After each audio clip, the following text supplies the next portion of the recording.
Now अब हम ये डिस्कशन को, इस वार्ता को हम थोड़ा नेविगेट करते हैं साबिया जी के पास, जो उनकी शिष्या रही है, डिसाइपल रही है, और उनके पास उनके क्लासरूम टाइम के जो एग्जाम्पल्स होंगे, एक्सपीरियंसेस होंगे, वो भी जानने बहुत ज़रूरी होंगे कि रामचंद्रन एज एन एकेडमिशियन कैसे रहे होंगे। रामचंद्रन का स्टूडेंट के साथ में क्लास के बीच में जो एक इनफॉर्मल रिलेशन रहा होगा, वो कैसा रहा होगा। हम यहाँ पे तो स्टेज पे फॉर्मली या किसी एग्जीबिशन में हम उनको एज एन आर्टिस्ट जानते हैं, लेकिन एक व्यक्ति अपनी निजी ज़िंदगी में क्लासरूम के बीच में, क्लासरूम के बाहर अपने स्टूडेंट के साथ में कैसा जुड़ाव बनाता है, ये भी एक इम्परेटिव पार्ट है जानने के लिए, जो हम पूछेंगे साबिया खान से कि वो क्या कहना चाहेंगे इसके बारे में। शुक्रिया। और सबसे पहले तो मैं सुप्रिया और विनीत जी का शुक्र अदा करना चाहती हूँ। दूसरे मैं बहुत खुश नसीब हूँ कि मैं सर की स्टूडेंट रही और हूँ। मेरा सर को सबसे पहले जो देखने का मैं BFA के लिए मैं गई थी और इंटरव्यू था मेरा, टेस्ट के बाद में इंटरव्यू। तो जब हम गए तो सर हाइट और फर्स्ट उसमें बैठे हुए थे, उसके बाद परमजीत सर, राजीव लोचन सर और लतिका काट, रज़ा जैदी और ये सब सारे टीचर्स बैठे थे। सर सारा काम देख रहे थे। मैं अपना काम लेकर गई, क्योंकि एक बार मेरा एडमिशन नहीं हुआ, सेकंड टाइम मेरा एडमिशन हुआ। तो जब सर ने देखा तो मैंने उसमें BA का डिग्री का एक फ़र्स्ट ईयर लगा दिया कि मैं जामिया से BA भी कर रही हूँ। सर ने सारी चीज़ें देखी, मेरा वर्क देखा, उसके बाद कहते हैं कि तुमने BA कर रहे हो तो तुम BFA क्यों करने आ गई, BA या BEd करो। मुझे कुछ नहीं सूझा था। मैंने कहा नहीं सर, मुझे तो BFA करना है, मैं क्यों किसी की सीट ख़राब करूं। वो सर की जो हंसी मुस्कुराहट थी, मतलब अभी भी मुझे गूंसबम्स आ रहे हैं कि मैं, मतलब वो, हमारे पास कैमरा नहीं था, कुछ नहीं था, जब मोबाइल नहीं थे, नहीं तो मैं उसको क्लिक करती। वो स्माइल जो थी सर की, वो मुझे आज तक याद है।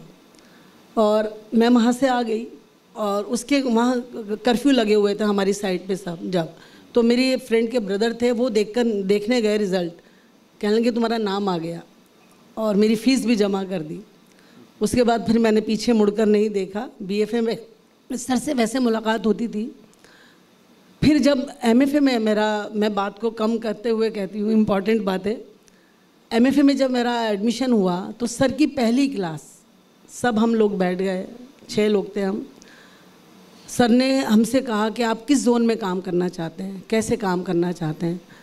तो जब मेरा टर्न आया तो मैंने कहा सर मैं फिगरेटिव काम करना चाहती हूँ। तो मेरा काम देखा जो हम करते थे।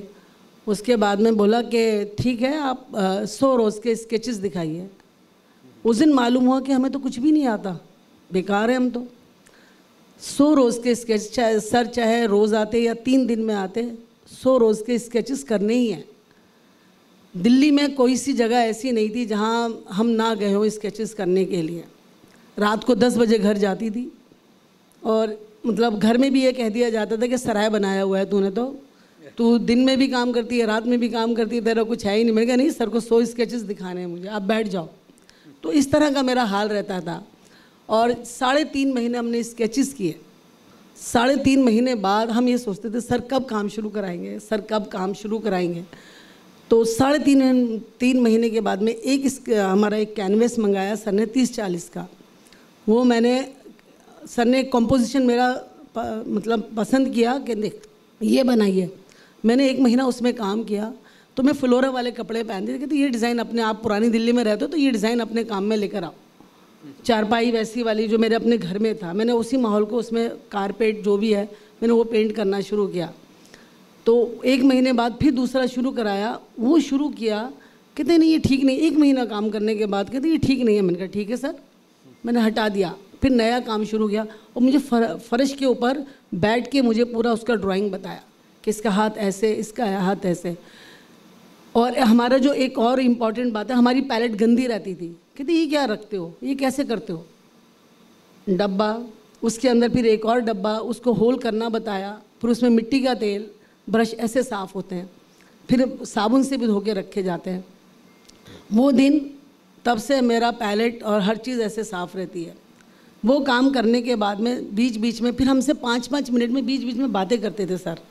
10 मिनट लग जाते थे, आधा घंटा। तो सबसे पूछते थे कि आप क्या करोगे, कैसे करोगे।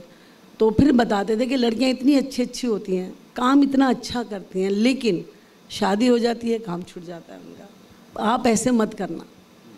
तो वो चीज़ हमारे दिमाग में रहती थी।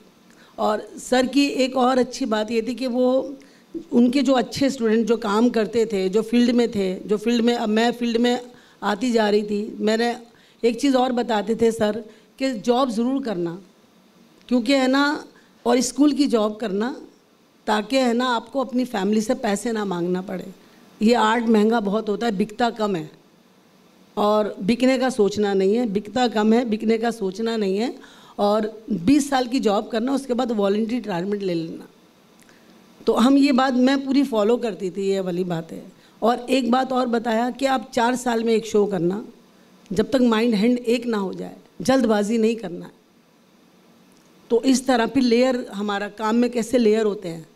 फिर मेरा एक बार और, मैं शॉर्ट कर रही हूँ, एक 50 ईयर गोल्डन जुबली में मेरा एक हमारा काम लगा था, सर का भी था, मेरा भी था, क्योंकि जो नेशनल अवार्ड विनर थे तो उसको ललित कला ने 50 ईयर गोल्डन जुबली मनाया था, तो उसमें सबके काम थे। तो सर काम देखने आए, मैं नहीं थी वहाँ।